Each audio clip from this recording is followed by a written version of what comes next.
أهلا وسهلا فيكم مرة جديدة مع فيديو جديد ووصفة جديدة من سفرة سلمى. وصفتنا لليوم هي الكبة، عجينة الكبة لكل أنواع الكبة. بهذا الفيديو رح أقدم لكم طريقة الكبة باللبن، ورح نحضر سوا العجينة الكبة اللي بتنفع لجميع أنواع الكبة، الكبة راس المقلية أو للكبة بالصينية أو حتى للكبة المشوية. رح اعمل لكم الفيديو على جزئين، هون بنشوف الكبه باللبن، وبالفيديو الجاي بنشوف الكبه المقليه والكبه بالصينيه.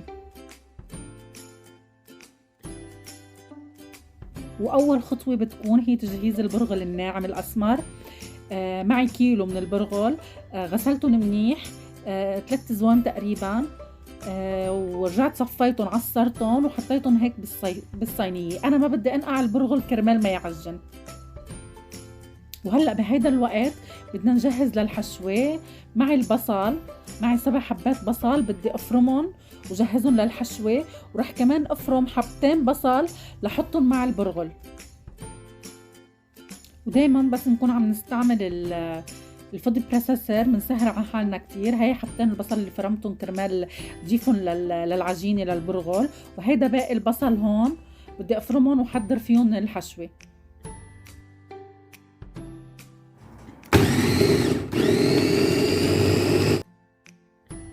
وبالنسبة لتحضير الحشوة، إن ابتدينا باللحمة المفرومة الناعمة منا مشكلة، أو ابتدينا بالبصل بناخد نفس النتيجة. رح حط البصل، أنا هون فرمته ناعم، رح حط البصل على النار وقلبه منيح. بس يبلش يدبل بضيف اللحمة. معي تقريبا 800 جرام من اللحمة المفرومة، كمان رح أقطعهم هيك واتركهم شوي بس يبلش يتغير لونهم، ببلش بحركهم اكتر لتستوي. اجمالا اللحمه المفرومه بتستوي بسرعه.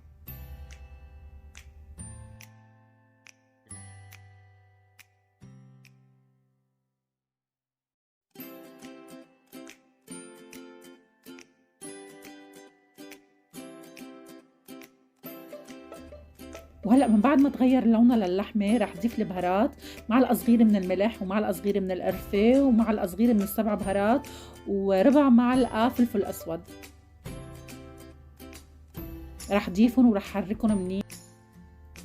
وهون كان صار له البرغل تقريبا نص ساعة. بهالنص ساعة أنا رجعت ضفت تقريبا كوب من المي الباردة على مراحل للبرغل وحركتهم شوي.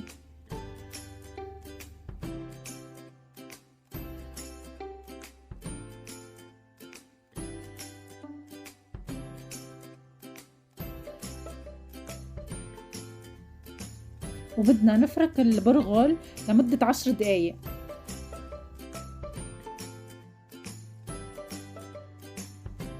ومن بعد ما صار جاهز البرغل رح ضيف البصل.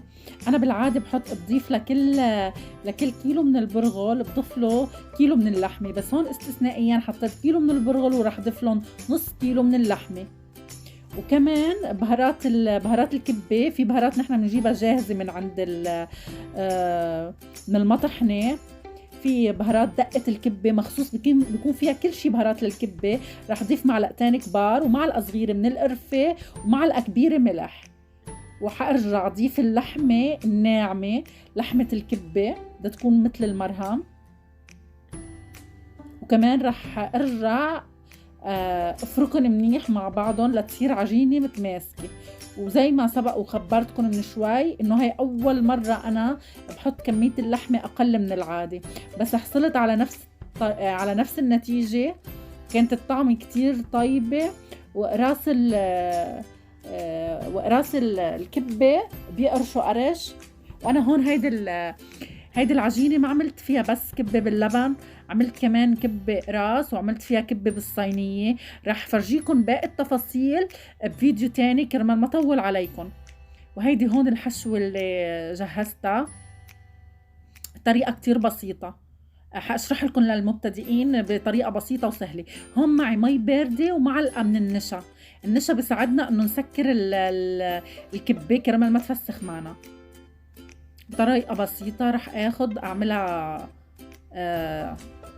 حجم الايد تكون هيك. رح اكورها شوي بهالطريقة البسيطة بإصبعنا، ومنبلش نمشي شوي شوي ونوسعها ونعطيها الشكل بهالطريقة. تظهر الطريقة، وأكيد مش رح تزبط معنا من أول مرة، هي الموضوع بده شوية ممارسة، وناس بحبوها سميكة، ناس بحبوها رقيقة، كل شخص زي ما بحبها. بهالطريقة هيدي، وراح تضيف الحشو بقلبها، وأكيد بدنا نمليها. ومنبلش كمان شوفوا هالطريقة كيف بدنا نسكرها.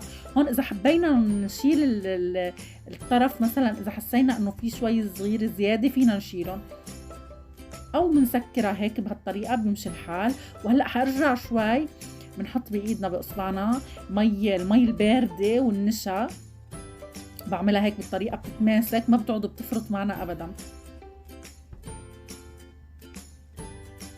رح كمل باقي الكمية معكم، ورح أعمل كذا قرص قدام الكاميرا كرمال اللي بحب يشوف كيف الطريقة، بطريقة متواضعة بسيطة لكل ست بيت. وإذا عنا مكنة اللحمة أو حتى بالفود بروسيسور بنقدر نطحن العجينة كلها لمرة واحدة. هيدا الشي بيساعدنا إنه العجينة تتماسك أكتر وبناخد طراوة أكتر بالعجينة. فأنا بنصحكم إذا متواجدة عنا مكنة اللحمة أو الفود بروسيسور بتاخدوا نتيجة أحلى وأسهل وأسرع. وهيدي الكمية صارت جاهزة معي، رح دخلها على البراد مدة ساعة تقريبا، وبعد هيك بعمل اللبن وبضيفها. هلأ في ناس بحبوا يشوها بالفرن، في ناس بحبوا يقلوها نص قلية قبل ما يضيفوها للبن.